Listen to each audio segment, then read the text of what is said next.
My name is Michael Harris. I am 42 years old and I've lived most of my life in northern Maine. I work as a carpenter, mostly doing seasonal repairs for cabins in remote areas. I've spent countless hours in the woods, so I'm used to the quiet and isolation.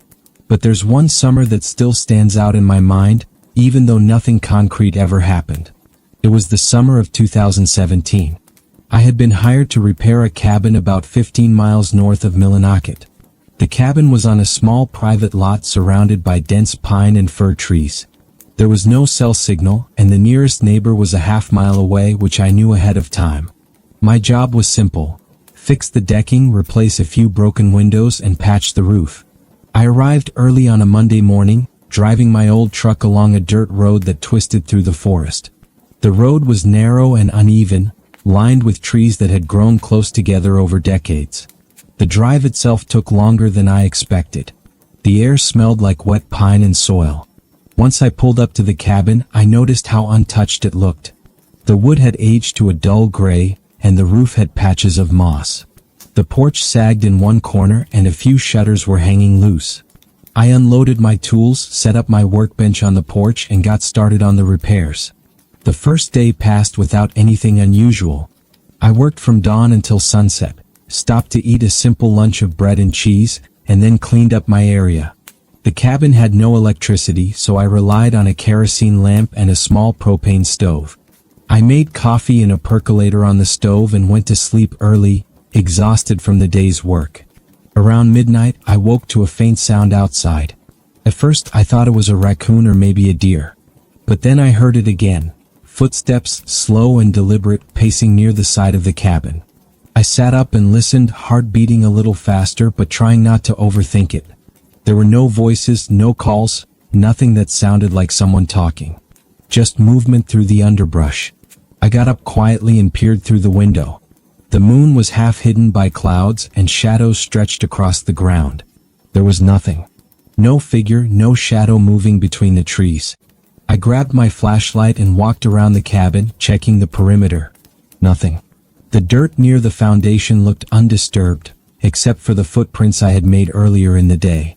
The next morning I brushed it off. Maybe it was a loose branch swaying in the wind, or an animal walking along the cabin's edge. But over the next 3 days I kept noticing patterns. Tools I left in one spot seemed to shift slightly overnight. My tape measure would be lying in a different position. A hammer moved an inch or two from where I left it. Footprints appeared in the soft dirt outside the cabin that didn't match my boots or the neighbors. I started keeping a mental log. Around 11:30 p.m. each night, I would hear the pacing. It wasn't every night, but often enough that I began to notice the rhythm. Sometimes it would start softly, like someone shuffling along the path, then grow slightly louder for a minute before fading back into silence. There was never a door knocked, never a voice. Just movement. During the days I tried to stay busy. I repaired the decking and patched the roof, but I also spent extra time walking the property, noting small details. Rocks out of place near the path, the way the wind shifted through the trees differently in certain areas, a particular branch that always seemed to creak in the same way. It was subtle, but the repetition made me uneasy. I remember one morning specifically, I was eating breakfast on the porch, coffee in hand, when I noticed a chair slightly moved from where I had left it. I was certain I had left it flush with the railing. I walked over and adjusted it, telling myself it was nothing. Later that day, I saw a small pile of leaves moved in a perfect line along the side of the cabin, as if someone had stepped there in the night, but I saw no footprints connecting to it. By the fourth day, I had stopped trying to rationalize it. I would finish work and retreat to the cabin, waiting for the pacing sound. I began keeping a notebook by my bed, jotting down the time and duration of each episode. It was always irregular, sometimes 10 minutes, sometimes nearly half an hour. Never threatening, never aggressive, just present. On the last night, I stayed awake for hours, sitting in a chair by the kerosene lamp. The pacing started again around 11:47 p.m. I shined my flashlight across the yard, focusing on the trees, and for a moment I thought I saw a figure. Just a glimpse, a dark silhouette between two trunks. I blinked and it was gone. I never saw it again. I left early the next morning, packing my tools in silence. I didn't check the perimeter. I just wanted to get back on the dirt road and out of the forest. Even now, I can't explain it. I never felt threatened, but I never felt alone either. The forest felt aware in a way that I can't describe. It was nothing I could point to, nothing tangible. Just a presence that repeated itself over a few days. I never returned to that cabin. I told the homeowner what I noticed, but they laughed it off. Maybe I imagined it. Maybe it was wildlife. But I know what I experienced was real, even if I can't explain it. Every time I think back, I remember the quiet, the rhythm of movement, and the way the forest seemed to hold its breath around me.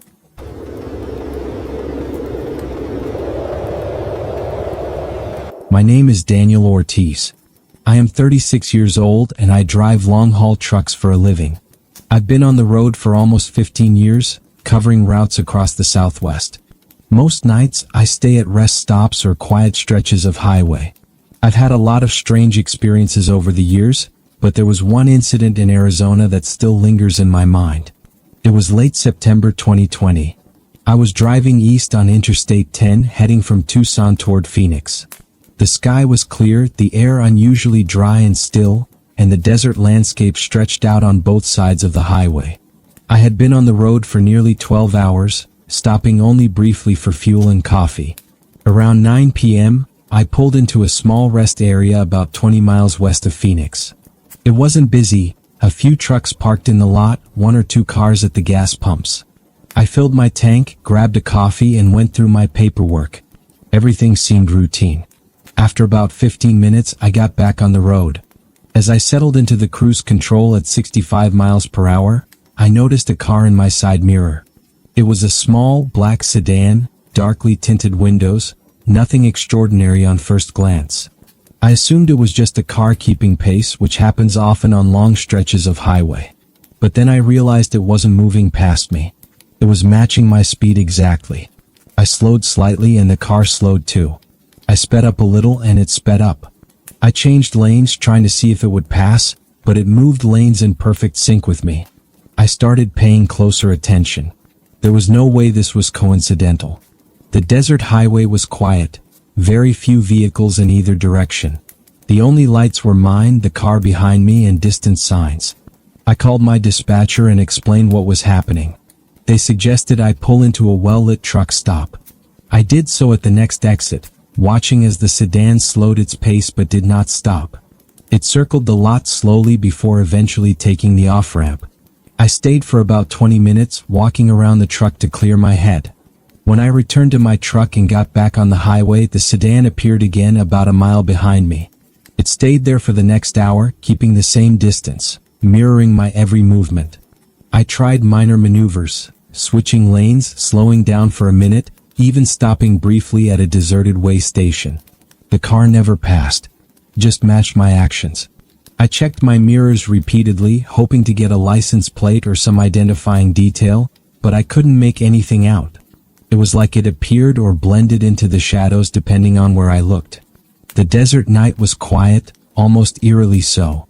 I could hear the hum of my engine and the tires on the asphalt. Occasionally, a coyote yipped in the distance or a small desert rodent scurried across the roadside. The stars were bright overhead, and the moon cast pale shadows across the landscape. All of this made the black sedan stand out even more, a quiet, deliberate presence in an otherwise empty environment. About an hour later, I reached a larger rest stop, this one better lit, with a small convenience store and a few trucks parked in a row. I pulled in carefully, parked, and waited, watching the highway exit. I didn't see the sedan. I stayed for roughly 30 minutes, checking mirrors, scanning the parking area. Nothing appeared. Feeling slightly relieved, I decided to continue my route. As I merged back onto I-10, it reappeared just behind me, keeping exact pace. By this point, I was more alert than anxious. I tried to observe its behavior, any sign it might speed up, signal, or show a plate. There was nothing. It wasn't aggressive, didn't attempt to communicate, didn't react to my horn. Just followed. Traffic started to increase as I approached the outskirts of Phoenix. The car stayed with me until a cluster of vehicles merged ahead. Then it was gone. No sudden exit, no lights flashing. It simply merged into the traffic and disappeared. I never saw it again. Afterward, I reported the incident to the police, but there wasn't much they could do without concrete evidence. No plate number, no identifying features. I've driven that route many times since, and I've spoken with other truckers who've had similar encounters on long empty stretches of highway, quiet, deliberate, and unexplained. Even years later, I remember the subtle tension of that night. The stillness of the desert, the hum of my truck, the occasional distant wildlife, and the presence behind me that matched my every movement without aggression or sound. It was routine, calm, and yet completely unnerving. It wasn't a confrontation. Nothing happened in the conventional sense. But it left me hyper-aware of empty stretches of road, the patterns of vehicles, and the small signs that something could be following silently without making itself known. That quiet observation, the precise mimicry, and the lack of explanation are what stay with me the most.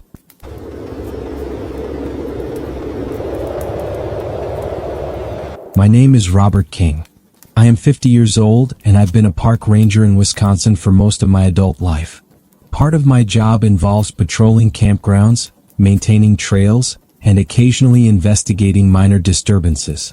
One summer, while working at a remote campground near Chequamegon National Forest, I had an experience I still remember clearly. It was the middle of July 2018. The campground was busy, mostly families and weekend campers. I had been checking sites during the day, making sure fire pits were cleared, trails were marked, and the small cabins were in order. By evening, most campers had settled in for the night. The forest smelled thick and earthy from a recent rain the day before, a mix of damp pine, wet leaves, and the faint scent of wood smoke from distant campfires. After finishing paperwork, I got in the park maintenance truck and drove slowly along the gravel loop that ran through the back of the campground. It was nearing 10 p.m. The forest was alive with the subtle sounds of night. Crickets chirping in rhythm, frogs croaking near a small creek, the occasional owl calling. Despite all this activity, there was a stillness, a quiet that seemed heavier than usual, as if the forest itself was holding its breath. As I drove slowly, my headlights swept across the treeline. That's when I noticed a figure walking along the edge of the trees, just outside the campsites. At first, I assumed it was a camper returning late from a hike. But the figure moved oddly, pacing back and forth in the same small section. It didn't step into the campground or the road. It stayed just inside the shadows, barely visible through the dim light. I slowed the truck and observed. The figure didn't react to the headlights or my presence. I honked lightly. Nothing. I even flashed the spotlight mounted on the truck. By the time the light passed over the area, the figure had ducked back behind the trees. I followed the spot where I last saw it, but there was nothing. No footprints, no disturbance, nothing tangible to indicate someone had been there. Over the next week, I noticed the figure several times, always in the same area, always repeating the same small, precise path along the forest edge. I never saw anyone else with it, never heard voices. I asked campers if they noticed anything unusual. Nobody had. I began observing patterns more closely. The figure always appeared during the same time window, between 9:45 and 10:15 p.m. It moved slowly, stopping occasionally, pausing at certain points along the treeline, then continuing. It never left the shadows. It didn't carry anything, didn't seem to be interacting with the environment, and never wandered closer to the campsites. It was as if it was bound to that narrow section of forest.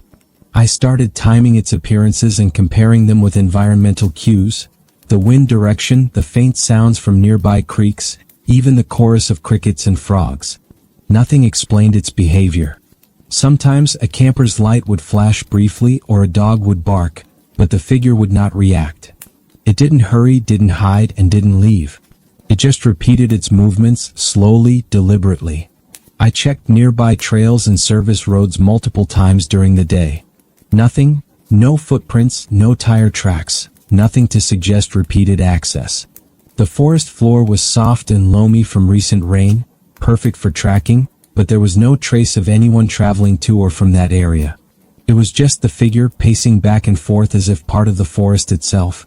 I began to notice small changes in the campers' routines without telling anyone. Some families left earlier than usual, some stayed quiet later into the night. It wasn't related to the figure, at least not directly, but it made me pay closer attention to patterns of movement and light in the campground. I even started writing down minor observations. The way the fog rolled in over the creek in the early morning, how the wind shifted through a particular grove of pine trees. Every evening, I would drive past the same section, scanning for the figure, recording time, duration, and weather conditions. By the third week, I was certain of one thing. It wasn't a random camper or someone unfamiliar sneaking through the woods. The repetition was too precise. It wasn't threatening, but it wasn't ordinary either. It wasn't curious, aggressive, or playful. It was methodical. I couldn't explain it. Eventually, after several weeks, the figure stopped appearing altogether. I never found out who it was or if it was even a person. My colleagues joked about it, suggesting I had been imagining things. But I could describe it in detail. The rhythm, the stops, the way it moved along the tree line in a straight, measured path. It was precise, almost mechanical.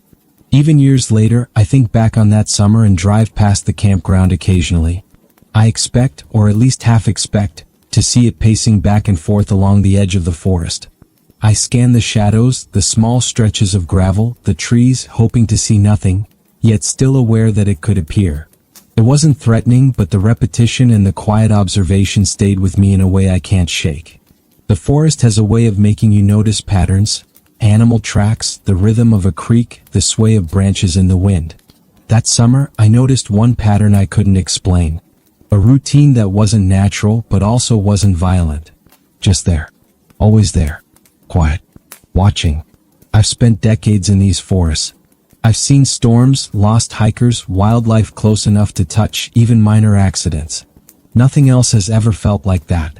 Nothing else has repeated itself with such exactness, silently, without explanation.